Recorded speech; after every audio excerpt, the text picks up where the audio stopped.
households actually had a computer, a laptop, or it actually involves a tablet as well. Wow. Yeah, only 57%. I was very shocked. Whereas 89 or basically 90% in the US. Do you know how many people they asked? You know, it was... What was your sample size? The sample size was quite good. I remember looking at it because I looked at several different ones. This was done through the government. So they had sent this out through the government schools. And that's why I actually chose this particular study, because it was statistically sound. There were a couple of others that people had just done, you know, surveys at their campus or whatever, and I didn't pay attention to those. But then the smartphone use in the US, 90%, Kuwait 100%. Every single household on their mobiles in this classroom with no computers. And they were still in their groups, and it allowed them to all work on the same document at the same time and gave them all access, and they still were discussing the different information. So you can see my students here. Of course, getting them to speak in English while they're doing this, that's always a struggle. So you can hear it. Keep going. Okay, but I want it on the Google Doc. I was trying to get them to type while they're thinking, which is very difficult for them. They want to write everything down first. And getting them to do so, it was a process. When we first started, they would write everything down and then they would retype. And one of the purposes of using Google Docs was to get them to think while they're typing, which is what they need to do in an environment in the classroom where they have to do in-class writing, or they have to do things immediately there with the teacher. So then later on, you can see they started using it more directly. It took them maybe 2 weeks. In English, please.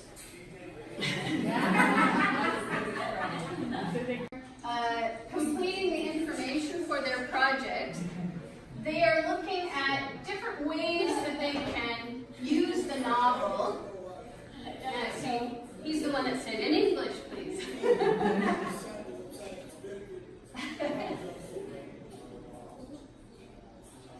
So you can see they actually, it kept them very engaged. They were, they were working and talking. It kept them moving in English. I used it for many, many things. I've used it for vocabulary. I've used this was Family Robinson have to do to survive. And so they created their own survival stories, and they had to describe. And they had so much fun.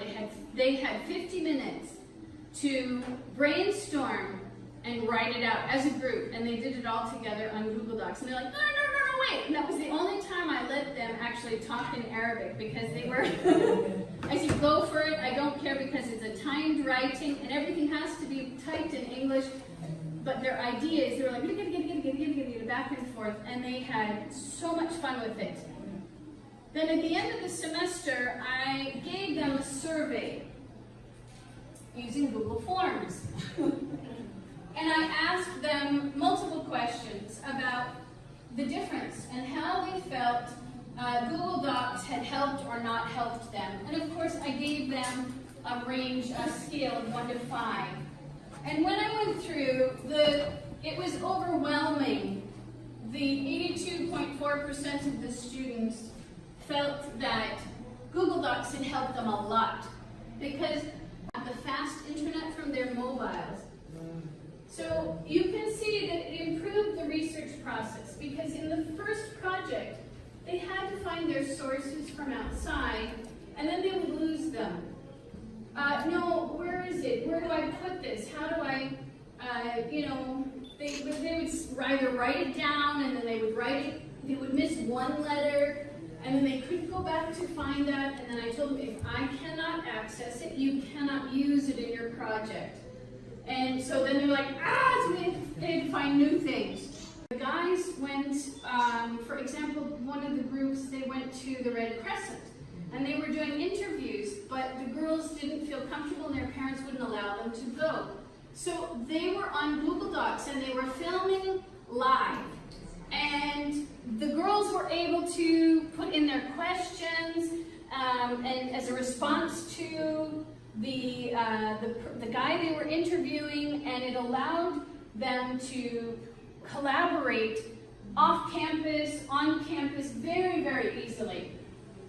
Also, once they got used to typing out their ideas, it saved a lot of time. They did not have to go back and retype everything. That process took probably, where they were completely using it without writing everything down, it was probably near the end of the semester. Probably about 3 weeks. Just, they didn't have to worry about their slow typing speed because they're very quick with their little thumbs, right? Or big thumbs, however it may be. And they were very quick. The few students who actually had laptops brought them in, but most of the students did not. They just used their mobile phones. Some of them ended up going to computer labs later on and using it for some of the on somebody else's work. This is fantastic for peer editing. I require students to make at least 3 valid comments on other students' work. Okay, this one here, whose is this? I can't read it. How to start a document? Easy peasy. Google Docs is so easy. She's working on writing you in there. But 1 minute. where's the box? Because I see. See next to the share? Yep, I see next to share. Okay, that little black and white one? Yeah, I did that. That's it. Okay? But my name's not on the right column where the discussion is unfolding. Are you sure? Did you go down? Yeah. Tell me your name. Linda? Linda. Our comments are appearing with the responses. Yeah. Here, Linda, did you highlight somebody's information? Ooh. Okay, so you highlight the response. I did look at Virginia. Linda, I'm going to books. Did you delete yours? No. If you deleted it, you can just undo. All you have to do is click up here at the undo button, and it will undo something that you deleted. Information. Okay, and you're color coded. So I can see who is on here at any given time. Here's Linda, Stephanie.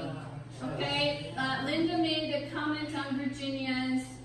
All right, but Linda, you made a comment here instead of actually going to the comment button. I did the same Which was thing. it? Yeah, but that's okay because students will do that too, and then I can still see who actually did the work instead of it just being nothing. Now, Okay, so I thought I was in the comments section here. No, you're supposed to do the yes, or delete it. Right? You just hide it. It's all there. Okay. Now, you've all written your names in. You've all commented. Now, would you like to see how to start a new document? Great. Okay, so you want to go up to File and click on New. Now, you can choose a document, a spreadsheet, which is just like Excel, a presentation, which is just like PowerPoint, form, which is what I did. It's like a survey. You can create surveys and you can have as many questions as you want, and it'll give you nice reports and everything. Is that using form, did you say? Form. Okay. Or or drawing, or you can actually, they have even more than this, but those, I don't use them. So you would just click on New Document. All right, and then you can create it how you want to. And how do you share it with your students? You can title the document however you want to.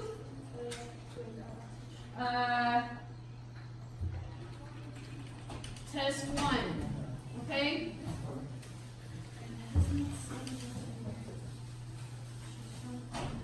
Okay. Then you're going to enter their emails. What happens? Your students' emails or anybody else you want to do this with, right? So if you look at my Google Drive, you can tell, you can create folders. All right, I have a ton of stuff in here, which probably shouldn't have been open, but like it is on my roster. So, Yes, so at AUK, every student has an email. every Because at student Kuwait has an University, email not list. every student has an email. And that. Then Google is free. They can So create a that's Gmail free. account. Yep. Okay.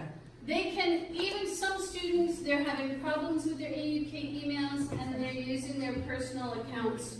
That's fine as long as they tell me so that I can add, just like this, that I could add all of my students, right? And you can see that I've got an enormous amount of information on my Google Doc. Sandy, when you share with someone, do they get an email telling them that the document's been shared and they have to go to Yes. the email and then open it? Yes, you can also, by the way, you can send it on WhatsApp. Oh. You can do it on your phone. You can send the document on WhatsApp. Super easy. If you don't have their email and you have only their phone number, you can send it on WhatsApp. The full document and invite them to edit. Let me go back to that. Okay, so let's say that I'm going to share, and I'm going to share this with Linda. I'm going to share it with you, okay? Okay. Linda, right? Gmail. Okay, I already have you there. You see, once I've already got you there, your email's going to pop up. Which is also very nice, especially because for us, the student ID numbers is S000 and then all their numbers. It's super easy once you've got them put in. Now, you can choose over here. Do you want them to edit? Comment where they cannot edit, but they can comment, or only view?